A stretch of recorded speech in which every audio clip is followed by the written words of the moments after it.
Um, okay, so we've heard like three very different takes on this topic. It's really fascinating for me sitting here trying to think how it comes together. We heard from Meghna about a world of contested agendas where financialization is being promoted and people are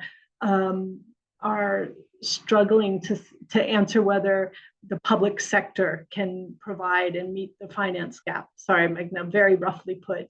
Then we heard from Mubala about governments struggling to provide water and sanitation, and by CSOs pressing for an important agenda and developing alliances that money that the public sector has could be freed up to actually be spent. And that helps, that's all in the face of a context of international donor funding and debt.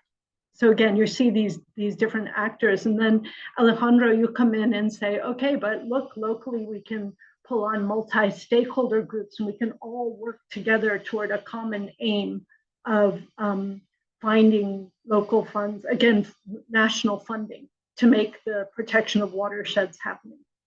So we have some comments that I'm going to read out, one key question in the chat, but I just wanted to pose to people, if you could please write, if you have questions of clarity, things you'd like more information on, things that you would like to explore, even if you don't have a specific question, what topics you think are important, but also like the people on the call. How do we make sense of these different approaches? Are they contradictory?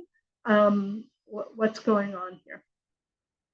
So I'm first going to close a window that's making a lot of noise, and then I'm going to read out the question here. One moment.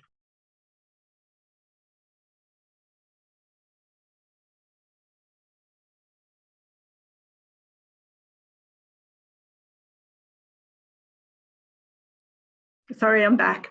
Okay, so the question that's in the chat is whether the funding gap is being exaggerated as a way to drive the financialization of the water sector. That's one question.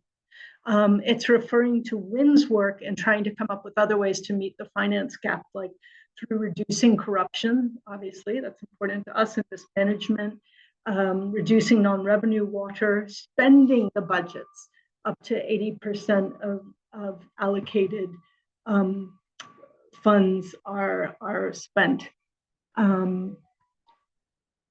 Then a second question, how can we counteract the tendency to look for these new innovative sources of funds? Like, how do we shift a narrative back to spending all of our energies on something that can actually be achieved and is an important focus?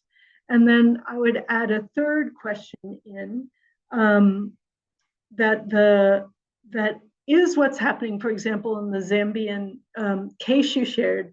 Is it that the national government is actually looking for allies and needs allies in the face with CSOs, in the face of these pressures from multilateral organizations and donors and debt?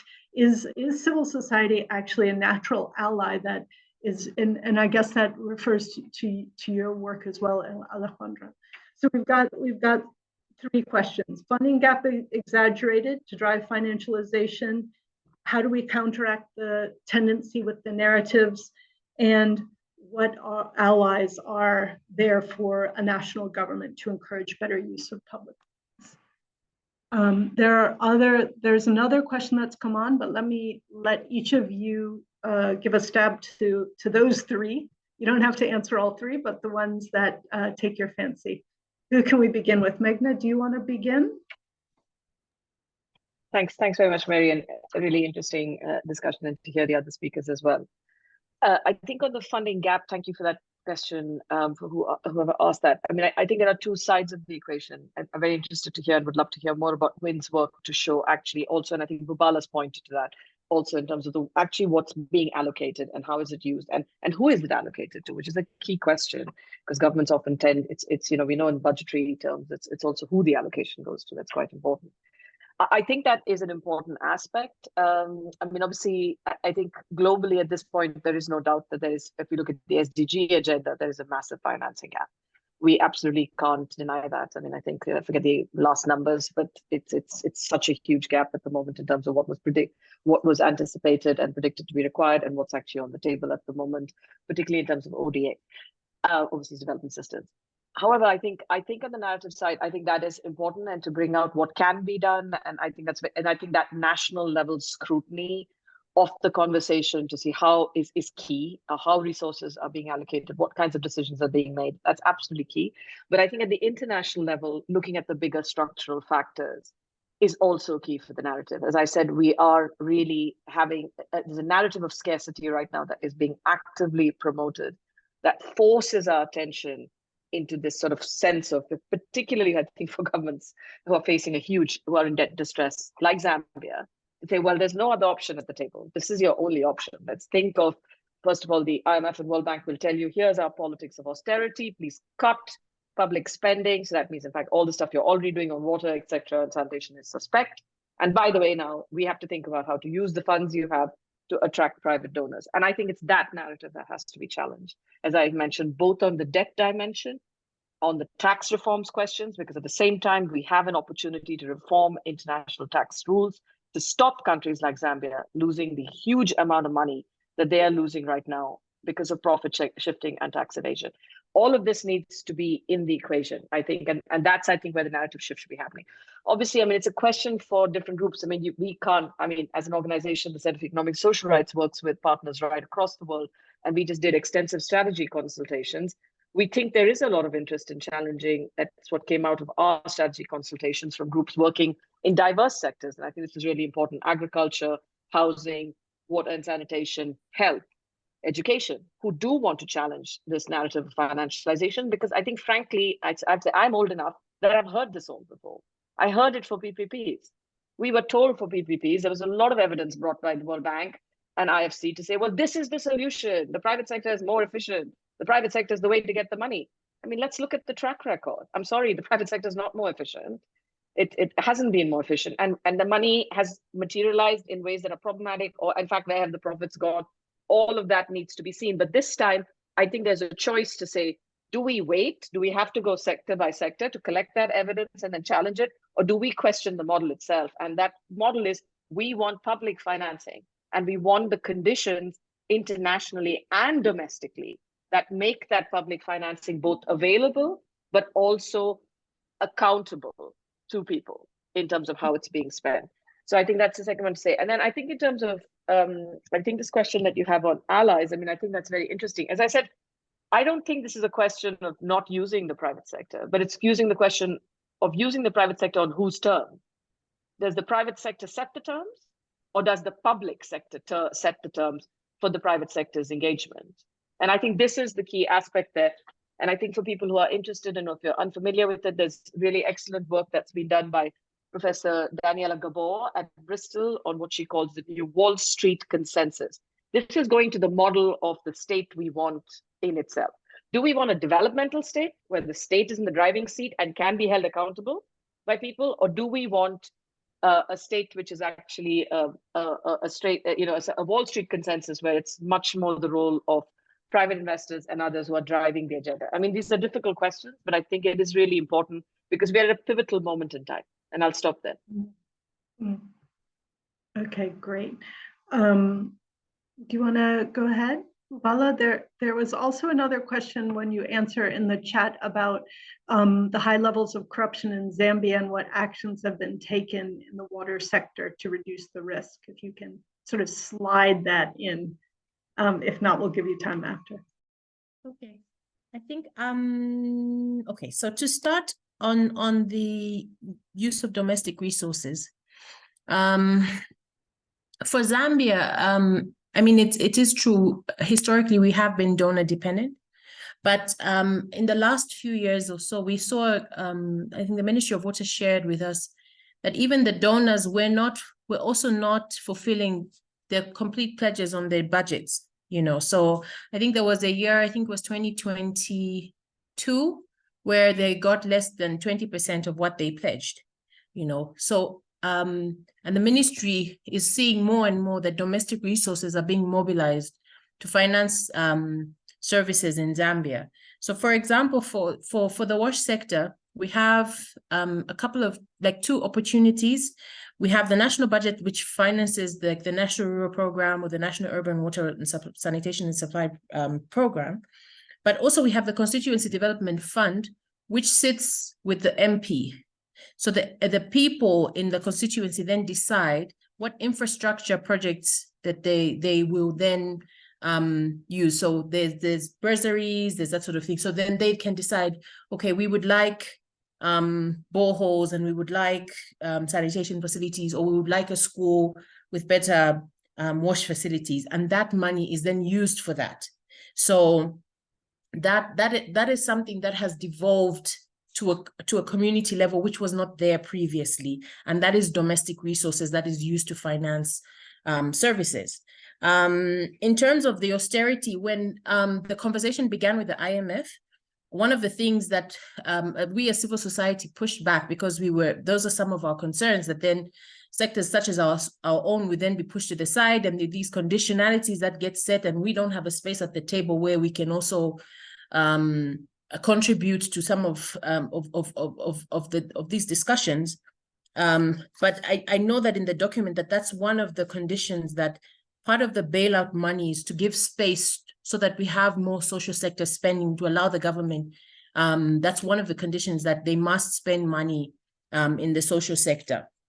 In terms of why it's possible that, yes, that's possibly why the national government sees us as an ally. But I think the Constituency Development Fund, particularly with the MPs, I think that they've recognized that they have knowledge gaps. NGOs have a better track record in terms of bringing new innovations that are more sustainable, because sometimes the government projects they finance, they're expensive, but then you find that maybe the quality of the products that are used, for example, in borehole drilling, are then poor. Then people abandon water points because they don't like the quality of the water that's provided. So the cost of providing services is slightly lower. So then it also affects the quality of service that's provided. And then they're seeing us as an ally because we have a track record. A number of our members have a track record in service delivery, and they see us as not only an ally in terms of getting the message out there about the services, the service needs, but also a better use of resources that they can. We then give them the information to say, these are some of the issues on the ground. This is some of the evidence that we've been able to generate. Can you push back in Parliament when you have debates around the budget and so on and so forth?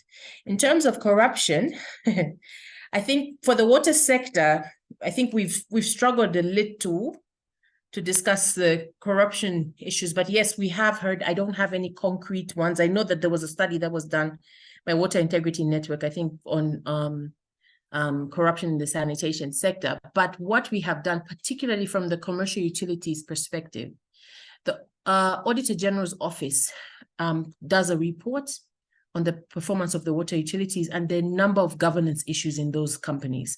So then what we have done is then Parliament asks us to make a response to that report, and we have been making proposals.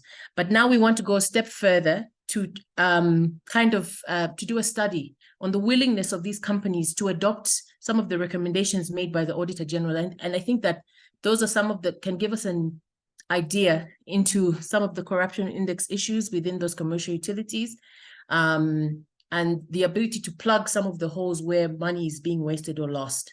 So I think that's the extent of my response. Yeah. Oh, thank you. Thank you. And Alejandro, we're going to turn to you just to note there are a couple of informational or clarity issues in the chat. One of them is, how are the activities funded, and how do you make sure that funding from the private sector doesn't change power relations in the process? And how do you ensure integrity in how the money's spent? And what proportion of the funding comes from each type of funder? And there's an understanding it changes a lot from one fund to the other, but if you could give us some idea of the breakdown between corporate, public, Sure. et cetera. I'm going to start with that one. Thank you. Okay. I'm going to start with that one, which, of course, it changes from one place to another, right? But just for you to consider, our watershed management process basically relates to the water operator, the water utility. So for us, the water utility are, most of the cases, the primary partner of the watershed. Meaning by that most of our water funds are public funding, right? Most of them are coming from investment or water utility or local environmental authorities or national government that actually is promoting watershed management. So let's say in an average, there is a big portion of public funding. Also, and this is coming from the Latin American Water Funds Partnership. We got a partnership with IDB that was for all of our water funds, kind of a good chunk of money. And Fundación FEMSA from Mexico. However, as I was saying, it could be places, for example, in Mexico, where private sector is more committed with a very critical situation in some of places of Mexico. For example, in Monterrey, which is a very dry area, private sector made a very strong commitment from different industry actors to promote watershed management and watershed conservation. We have also other cases such as in Mendoza, Argentina, where given the participation of local authorities such as environmental authorities or water authorities, private sector is also committed with glacier management, for example. Remember, this is a very dry area relying on glaciers melting in the spring that actually is happening starting right now, which is very important for them. And that changes is affecting not only industry, but especially agriculture and wine production. So this is a matter of corporations dealing with wine production, and they are committed to the waterfront as well. So it can be very, very different from one place to another. But in general, a good balance, and particularly a little bit more from public funding, is always the case. In terms of governance, we have very well-funded and structured governance models for each one of the water funds, where decision-making is very clear from the start. Even with the fact of giving more money from private sector in some cases, that's not going to change the governance models and the relationships between interventions on the board of each one of the water funds. The reason is that the decision-making process relies on very clear strategic plans that were built between the whole water funds partners. So investments and key interventions are all of them contained in strategic plans that were all of them committed between the stakeholders.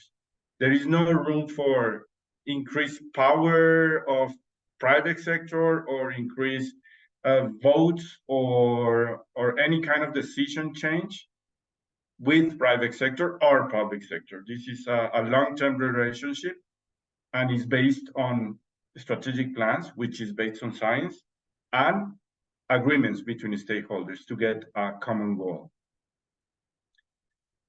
Integrity in here is part of the foundations, I would say. We are all the time promoting independent, efficient, and transparent water funds. And for that, we don't want to create by design additional bureaucracy for water funds. We want to adapt to the best model that can be used in each place, even a legal registered foundation in some place, or even an NGO operating in another place. All of these are possibilities for a water fund to operate, but we need to keep all the time these three premises: independence, transparency, and efficiency. And for that, we create a vehicle that actually makes sense with the local context and with the operational needs we have in the waterfront. So I don't know, Mari, if I cover all of the questions. Or I think you did. I think it's people will follow up if they need more. Thanks. I was laughing at the self-selected group here because in the chat, everyone's agreeing there's plenty of public money available. And it dawned on me that the title of the talk is actually about the use of public funds. So it's great that we all agree on that. But I did want to highlight a few things from the chat. One is, there was a study by Wynn showing that 26% of the money public funds are wasted through corruption. And that is backed up with an IMF study of 30 to 50% wasted in overall in infrastructure projects, a broader study. Okay, so as someone so rightly put in the chat, I think it was Adele Tahiri, that it isn't so much whether the money is there, it's how to deal with it. And that is what we've been trying to get at. We have two examples here, one throughout Latin America, one in Zambia. Two questions. Are these ways to deal with it? What about using indigenous wash? And we can ask what is meant by that, indigenous wash to reduce costs. Another one, Blessing Malaka from South Africa, a former colleague of mine, asks whether we've looked at using ICT in trying to decrease non-revenue water, to save money by decreasing non-revenue water, how that plays out. And then I would open it to sort of other suggestions.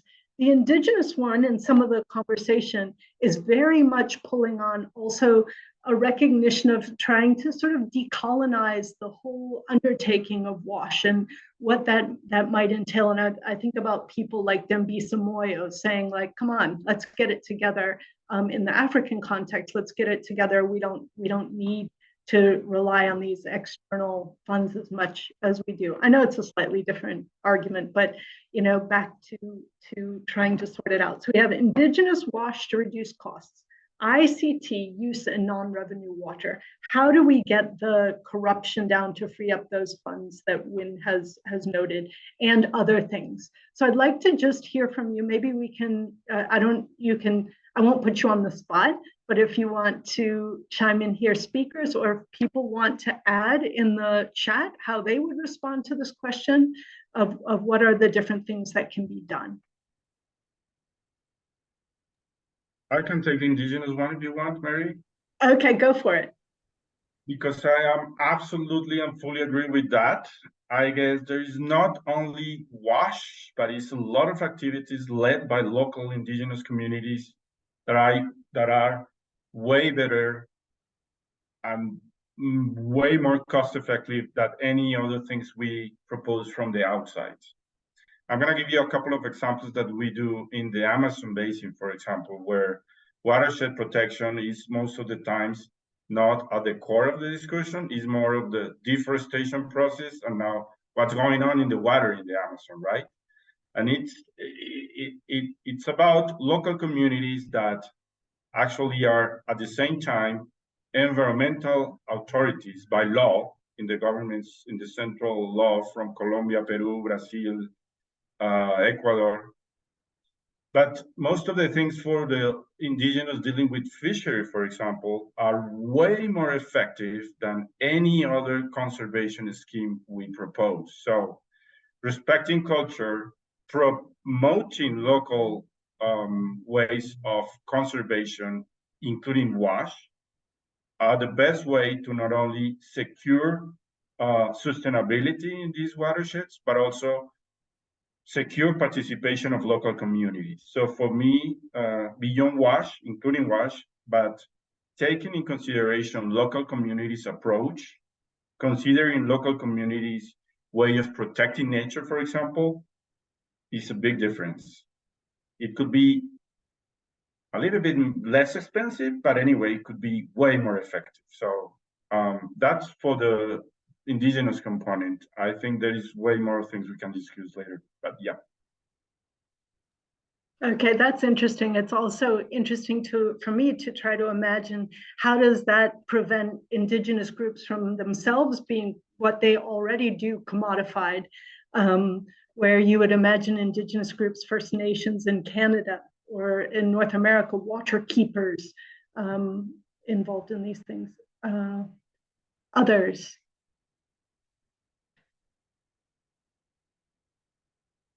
Bubala, I can see you're dying to say something. No, I was really curious about the person that asked what did they mean by indigenous wash, and because I was thinking about from a hygiene perspective, I know that in certain communities they'll use things like ash to wash hands, which is a practice, which we're discouraged from asking them to do that. But these are poor people who sometimes cannot afford soap. So I was, so when you asked me that question, I was thinking about that. And then I was thinking about the construction of sanitation facilities, using local materials. In some instances it works, and I know that they will try and then encourage them to line the pit and so on and so forth. But in areas where there's flooding, it doesn't work, because then every year they have to reconstruct these facilities, because they get washed away and so on and so forth. So I was just curious, because when you asked me the question, I think in some cases, yes, it does work. And I think it's important to build on it, and rather than just do away with it, because we can't copy and paste everywhere. Yeah, so I was curious to know what did they mean by indigenous wash? Yeah. Adele, can we put you on the spot to respond more what you mean by indigenous wash? In the meantime, I see Meghna, you had something to add?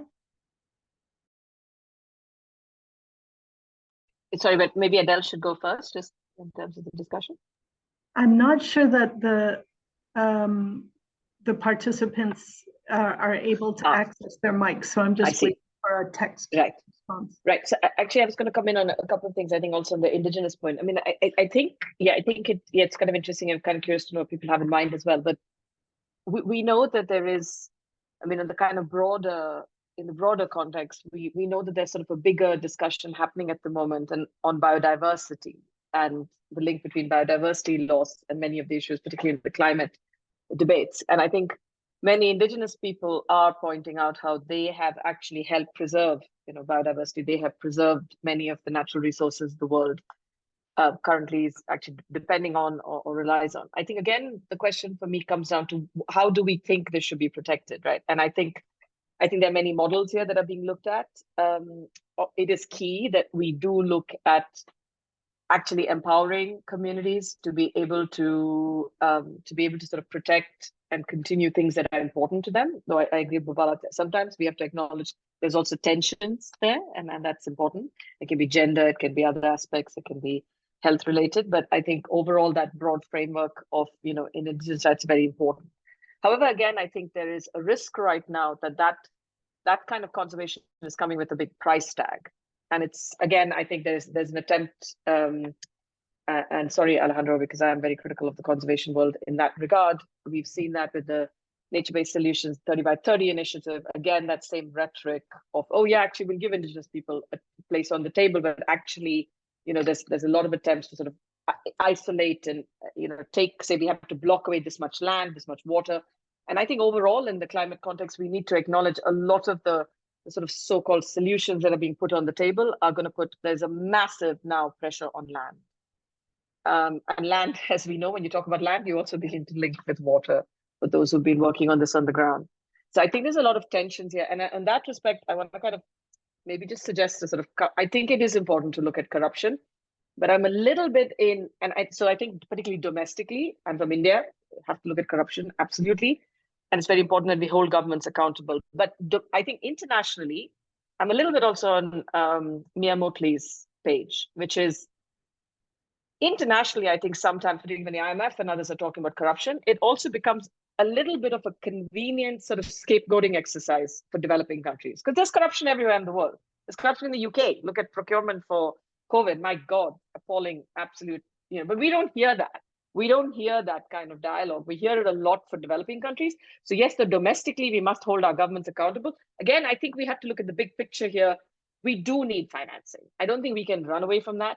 yes, we should be looking at measures that can be taken domestically to maximize. I mean, like there's a lot of debate about water harvesting techniques and others which are protected, destruction of indigenous infrastructure in many countries. All of those are on the table, but we also do need financing to fill the gaps and to fill some of the inequality gaps to ensure everyone has access, everyone has a quality access. And I think it's on that debate that we do need to widen out our frames of reference in whatever we are working on, in my view. And even if that's not your priority area, I think we are at a moment in time in the next 2 to 3 years where major decisions are going to be made that are going to make and break most of the issues that we're working on. So I think thinking of perhaps that kind of links between different movements here, how does the water and sanitation movement work more with groups working on agriculture and food sovereignty, with groups working on health, because they're all linked issues, and finding ways to maybe support some of these struggles because they are linked struggles ultimately that we're talking about for resources. I think that's really important, but I think I just want to pick up, there was a question from Rebecca, I believe in the chat.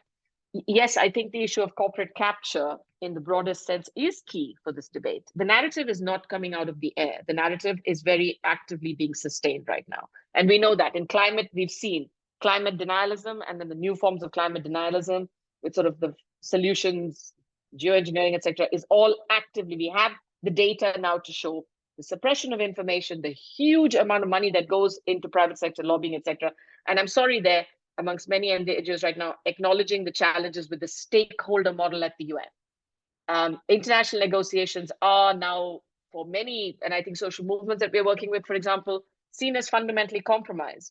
Because you're right, it's not just domestically, but internationally. Who has a seat at the table and who's dictating policy becomes important. Again, it's not saying that these actors shouldn't have a voice, but it is the influence and the relative weighting of that voice that is important. But yeah, you can have a bigger discussion on that, so I'll stop because people might have more they want to bring.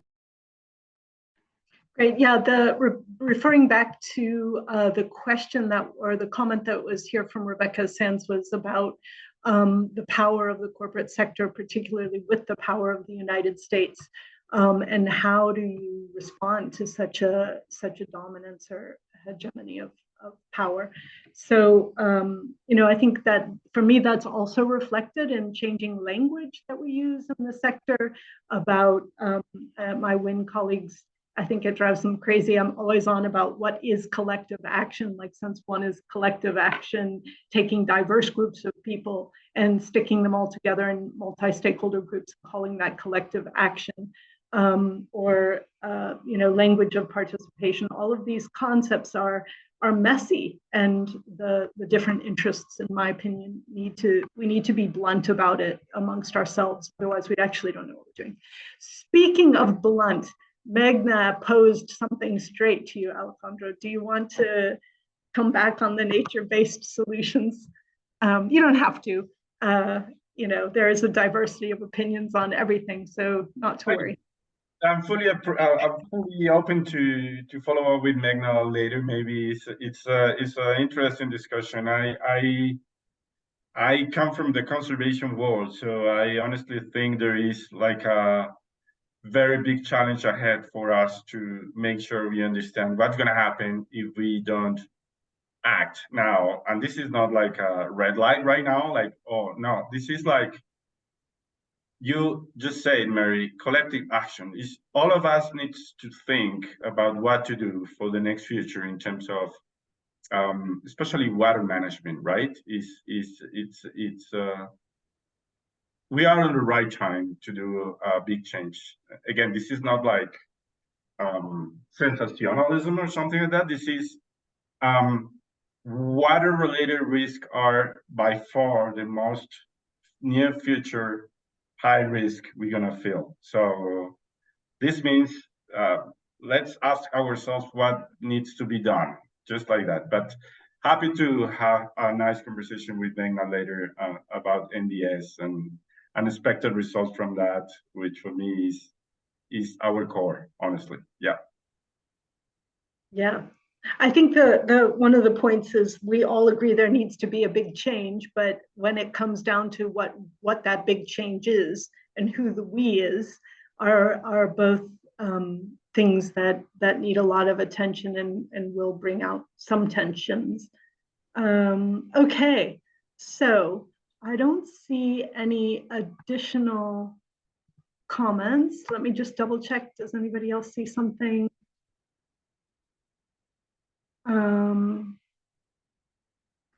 Okay. I think Adele, is this your answer?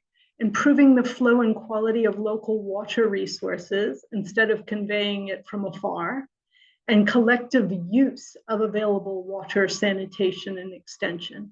So much more of a local management rather than big outside solutions and interventions, which is very broad. I mean, that's a very broad and a very useful way to start thinking about those dynamics.